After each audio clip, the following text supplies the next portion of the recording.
अस्सलाम वालेकुम व्यूअर्स। उम्मीद है कि आप सब लोग खैरियत से होंगे। आज एक और नई वीडियो, एक और नया व्लॉग, छुट्टी के दिनों की रूटीन।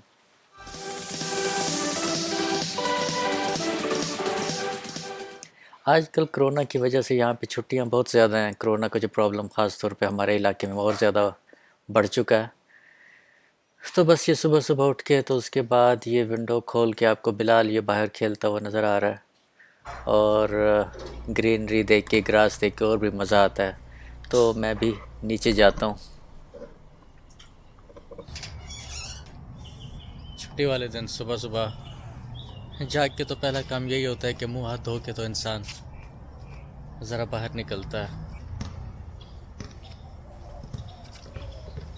तो ख़ास तौर पे ये जो परिंदों की आवाज़ें हैं, छोटी छोटी आवाज़ें, इनका बहुत लुत्फ़ आता है। और अगर आप किसी ऐसी जगह पे रहते हो जहाँ पे हर तरफ ग्रीनरी हो तो फिर और भी मज़ा आता है। हमारा ये इलाका बहुत ही पुराना है, तो यहाँ पे बहुत पुराने पुराने बड़े बड़े दरख्त हैं यहाँ पे, तो इनका एक और ही लुत्फ़ और साया और ठंडक,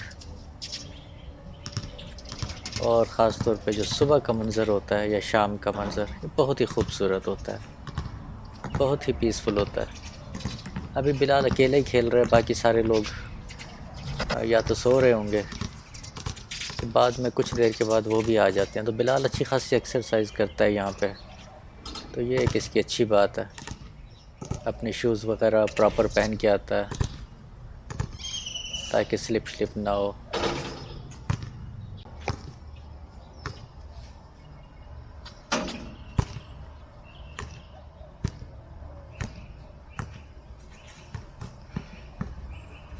मोस्टली लोग जब सुबह सो रहे होते हैं, अमूमन होता ऐसे ही है कि इंसान सुबह जागता है तो उसका दिन भी बड़ा हो जाता है, और दिन के बड़े होने से क्या होता है कि आपके काम ज़्यादा होते हैं। और अगर आप देर से जागते हैं तो फिर दिन आपका छोटा हो जाता है,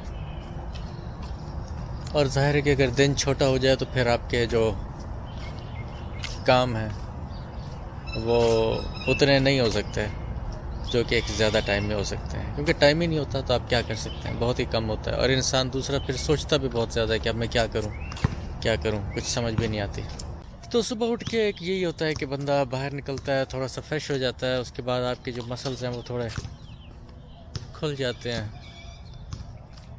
एक वो भी ज़माना था जब डैडी सुबह सुबह 4 बजे 4:30 बजे जगा देते थे, सर्दियों में, वो भी स्वेटर पहन के।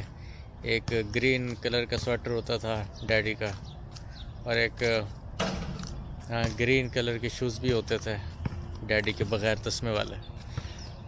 तो वो जगाया करते थे, लेकिन उनके साथ कभी जाते थे कभी नहीं जाते थे, तो वो भी टाइम याद है।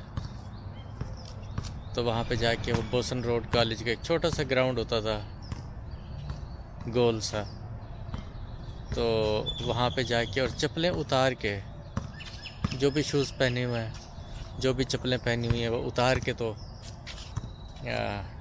उसके ऊपर जो ओस पड़ी होती थी घास के ऊपर, तो उसके ऊपर चला करते थे नंगे पाँव। वो भी एक क्या ज़माना था। बस वही है कि वो चीज़ें याद आती हैं, वो बातें याद आती हैं, तो फिर इंसान को महसूस होता है कि वो टाइम एक बरकत वाला टाइम तो ज़रूर था, इसमें तो कोई शक नहीं है।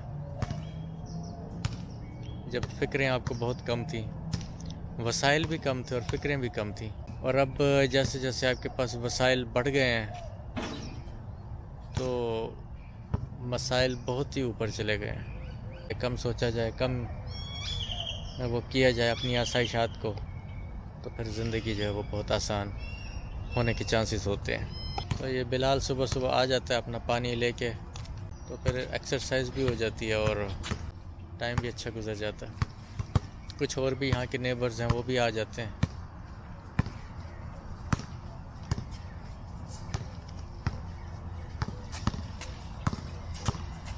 तो यहाँ पे बाहर आने के बाद सुबह सुबह उठ के नाश्ता बेसिकली किया नहीं जाता, दिल नहीं कर रहा होता इतना।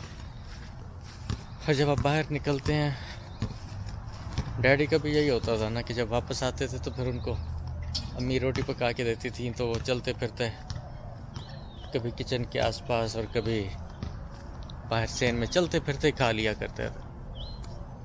क्योंकि मैदा आपका खुल जाता है। तो मैं भी फिर क्या करता हूँ कि घर वापस जाके तो उसके बाद फिर सबसे पहला यही काम होता है कि इधर अपने छोटे से एक सहन में आके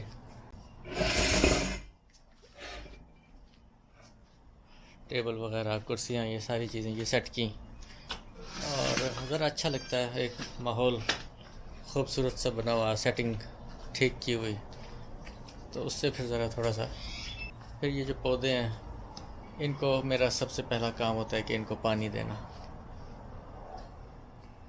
ये पौधे मेरा मुझे यूँ लगता है जैसे ये पौधे मेरा इंतज़ार कर रहे होते हैं कि मैं उठूँ और फिर मैं इनको पानी लगाऊँ।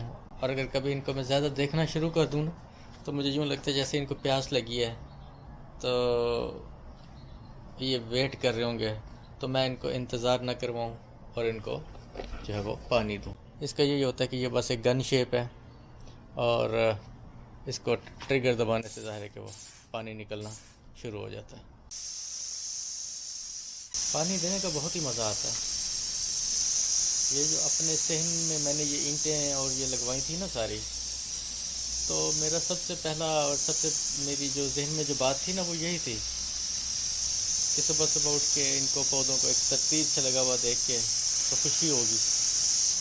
पौधों की जो हरियाली है ना, ये कितना मज़ा आता है, कितना इनका लुत्फ़ आता है। अच्छा, आपको पौधों की एक और ख़ास बात आज मैं बताता हूँ। तो बातों से बात निकलती है तो फिर बात जो है वो याद आती है। एक दिन ऐसा हुआ कि मैं सुबह सुबह उठा ना जॉब के लिए, तो जैसे मेरी आदत है कि पौधों को पानी देना, रोज़ ही पानी देना, और उसके बाद फिर गाड़ी स्टार्ट करना, फिर आके दोबारा से फिर इनको पानी शानी देना। और पानी में इनको अच्छा खासा दे के जाता हूँ, ख़ास तौर पे जब गर्मी होती है ना। लेकिन एक दिन क्या हुआ कि मैं जाने लगा जल्दी सी, ज़रा जैसे इंसान होता है कभी कभी देर से उठ जाता है ना, तो मैं देर से उठा, बहुत ही जल्दी थी और हवा बिल्कुल रुकी हुई थी, कुछ भी एक पत्ता तक नहीं हिल रहा था। तो ऐसे मैं जाने लगा तो मुझे कोई अजीब किस्म की ना आवाज़ आई, मुझे बहुत ही अजीब किस्म की आवाज़ आई। 9 साल में मुसलसल कभी ऐसा नहीं हुआ कि मैंने इनको बगैर पानी दिए जॉब पे गया हूँ। तो मैं जाने लगा तो मुझे ऐसे थर थर थर थर की आवाज़ आई और मुझे बड़ा अजीब सा लगा। मैंने कहा कि किस चीज़ की आवाज़ आ रही है, कहाँ से आ रही है। और जैसे ही मंदिर आया तो ऐसे जो मेरे ये जो पत्ते थे ना, ये जो इनके पौधों के पत्ते, ये हिल रहे थे। तो मुझे बड़ी हैरत हुई देख के, और फिर मैंने इनको पानी दिया। फिर इवन जॉब से मैं 2-3-4 मिनट लेट हो गया था, जो कि होना नहीं होता, उस दिन मैं लेट हो गया। तो लेकिन ये कि फिर भी मैं इनको पानी दे के गया। मुझे बड़ी हैरत हुई, मैंने कहा क्या वाकई ऐसा पॉसिबल है। और उस दिन मैं सारा दिन ऐसे सोचता रहा कि ये कैसे मुमकिन है कि एक पत्ता तक नहीं हिल रहा। हमारे हॉस्पिटल में इतने बड़े बड़े दरख्त हैं, उनके भी पत्ते तक नहीं हिल रहे। तो फिर मुझे ख्याल आया कि क्या वाकई यही बात होगी कि मैंने उनको पानी नहीं दिया तो वो उदास होने लग गए थे, या फिर उनको जो है वो ऐसे लगा कि मैं क्यों जा रहा हूँ बगैर पानी दिए। तो मुझे बड़ी हैरत हुई इसकी। तो इंसान की ज़िंदगी में ना कभी कभी ऐसी चीज़ें आती हैं। और एक मज़े की बात, जब भी पाकिस्तान गए ना हम लोग, तो अमूमन गर्मियों में गए, आप इनको किसी ने पानी शानी नहीं दिया। इतनी शदीद गर्मी जहाँ पे टेम्परेचर आपका 109, 10, 11, 12, 15, 16 तक चला जाता है, तो किसी ने इनको जो है वो पानी शानी नहीं दिया, किसी ने भी। और ये पौधे जो हैं ये बिल्कुल जब वापस आए ना हम, तो इनके अंदर वही ताजगी थी, इनके अंदर वही था। और ये पौधे, मैं आपको मज़े की बात बताऊं कि ये वही पौधे हैं कि जब घर लिया था ना हमने, तो ये उसी वक्त से लिए थे। और जब इवन कि मैंने इनको मूव किया ना, एक कोने से दूसरे कोने में इनको मूव किया, तो फिर भी मैंने उन्हीं को मूव किया। कोई नए बीज नहीं डाले, कोई उन्हीं से जो बीज निकलते हैं ज़ाहिर है वही गिरते रहते हैं। लेकिन ये कि कभी ऐसा नहीं हुआ कि यहाँ पे पौधों के बगैर जो है वो हमने टाइम देखा हो। यहाँ पे या मैं पानी दे रहा हूँ, ये हिल रहे हैं ना, इनकी इतनी प्यारी प्यारी खुशबू आ रही है, इतनी अच्छी खुशबू आ रही है, और ऐसे दिमाग तक जा रही है। ईंटों वाला फर्श जो था ये लगवाने का मेरा बेसिक मकसद यही था कि एक तो मज़ा आता है, देख के भी मज़ा आता है बैठते हुए यहाँ पे, और कितना अजीब अच्छा सा सादा सादा सा माहौल लगता है। तो पौधों को पानी शानी दे के फिर ये जो फाउंटेन है, इस फाउंटेन को जो है वो मैं चला देता हूँ। अच्छा, फाउंटेन का कितना वैसे मज़ा आता है।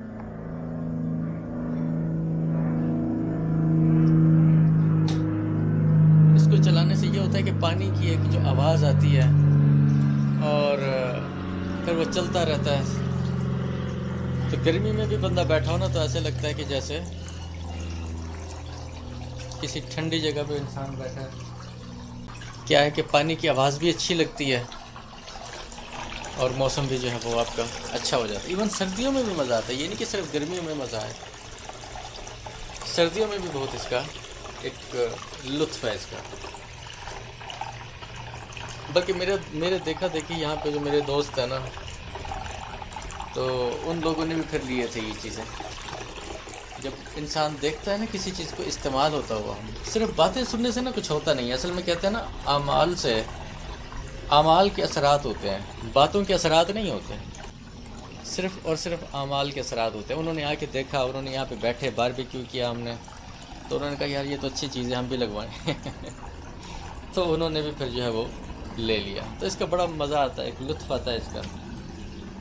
तो उसके बाद ज़ाहिर है फिर टाइम हो जाता है नाश्ते का। तो फिर क्या करते हैं, ज़ाहिर है कि नाश्ता ही करते हैं। तो नाश्ता ही करते हैं। फ्रिज खोल के फिर ही पता लगेगा कि फ्रिज में क्या क्या कुछ जो है वो पड़ा हुआ है, ऑब्वियसली ना। Okay, let's see. तो ये है जी आटा, आई थिंक सो। वाइफ का ये होता है कि उसने पेड़े बना के ना रखे होते हैं। This is a good idea actually. उसमें ये होता है कि एक तो आपका टाइम कम लगता है और आपकी रोटी जो है वो जल्दी पक जाती है। तो रोटी के साथ मेरा ख़्याल है कि मैं अंडा ही खा लूँगा। और मैं करता क्या हूँ कि मैं ढूंढता हूँ कि अंडा बड़ा कौन सा है। ये पाकिस्तान से आदत पड़ी हुई है ना असल वहाँ पे भी ढूंढा करते थे बड़े से बड़ा अंडा। तो यही अंडा सबसे बड़ा लगा है, तो इसी को इंशाल्लाह कुर्बानी देनी पड़ेगी मेरे लिए। अच्छा, ये भी यकीनन कुछ लोगों के लिए एक नई बात और नई ख़बर होगी कि मैं रोटी भी पका लेता हूँ। और ना सिर्फ ये कि रोटी पका लेता हूँ, बल्कि मैं बहुत सारे लोगों से बहुत ही अच्छी रोटी पका लेता हूँ। और पकाने में बहुत ज़्यादा पिकी हूँ। इसकी मोटाई हर तरफ से बराबर होती है और इसकी शक्ल व सूरत हर चीज़ में मैं बहुत ज़्यादा पिकी हूँ।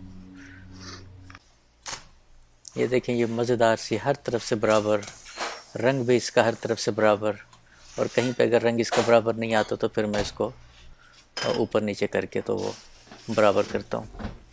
ये है ऑलिव ऑयल, इसके अंदर मैं अंडा बनाऊँगा। ऑलिव ऑयल के बहुत सारे फ़वाइद हैं, बहुत ही ज़्यादा फ़वाइद हैं ऑलिव ऑयल के। तो इसके अंदर अंडा बनाते हैं तो इसकी अंडे की ख़ास खुशबू आती है ऑलिव ऑयल में। तो अब ये नाश्ता तैयार हो गया, अंडा और रोटी। आप इसको बाहर बैठ के और ठंडी ठंडी जगह पे वाटरफॉल की आवाज़ें, परिंदों की आवाज़ें, और उसमें बैठ के खाने का एक ख़ास किस्म का लुत्फ़।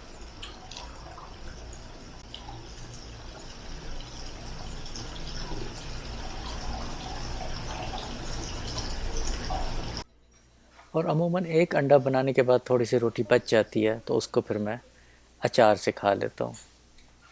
अगर 2 बनाऊँ तो 2 अंडे ज़रा ज़्यादा हो जाते हैं। और उसके बाद एंड पे इसका रोल बना के, तो रोल खा के वो फिर मज़ा आता है। असल में अभी अचार खाया ना, मिर्चें लग गई हैं, तो कोई मीठी चीज़ खानी पड़ेगी। एक ज़माना था कभी खट्टी खट्टी टीट इमलियाँ खा जाया करते थे आमों के बाग में जाके, लेकिन अब वक्त के साथ साथ ज़ाहिर है कि वो सब कुछ तब्दील हो गया। यही चॉकलेट मिली है, मज़ेदार होती है। इसमें कुछ बादाम शदाम भी होते हैं, कुछ पिस्ता भी होता है। अब भी थोड़ा सा सुकून आना शुरू हुआ। मिर्च वाकई बहुत तेज़ थी चलो शुक्र है, अब चॉकलेट भी खा लिया और मुंह का जो जायका है वो नॉर्मल हो गया। तो अब वक्त किस चीज़ का है, ज़ाहिर है कि नाश्ता किया है, तो नाश्ते के बाद फिर चाय तो लाजमी है, उसके बगैर तो मज़ा नहीं आता। तो चलें चाय बनाते हैं। और चाय भी ज़ाहिर है कि जो मैं ख़ुद बना सकता हूँ वो कोई और कहाँ बना सकता है। दूध को भी मैयर करके डालता हूँ मैं, पानी को भी, और फिर उससे ये है कि हर चीज़ एक बराबर टेस्ट देती है।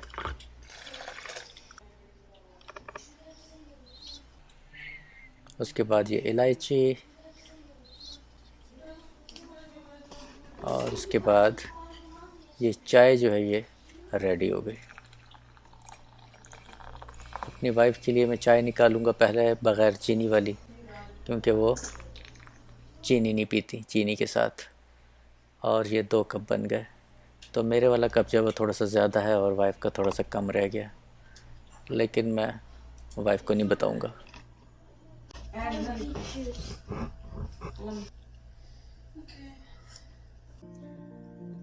ओके तो अब क्या है कि ये एडिटिंग का टाइम हो गया है। वीडियो जो है वो ऑलरेडी बन चुकी है। अब इसको एडिट करेंगे। इसी तरीके से बैठ के वीडियो जो है वो एडिट करते हैं। ये एक एडिटिंग स्टेशन है हमारा यहाँ पे। तो अभी ये बिलाल बैठा हुआ एक किसी चैनल की एडिटिंग जो है वो कर रहा है। तो ये छोटा सा स्टेशन बना हुआ है। तो इसी के अंदर जो है वो वीडियोस को एडिट करते हैं बनाने के बाद, और फिर आप तक जो है वो पहुंचाते हैं, ताकि आप तक एक अच्छा जो उसका वर्जन है वीडियो का वो आप तक पहुंच सके।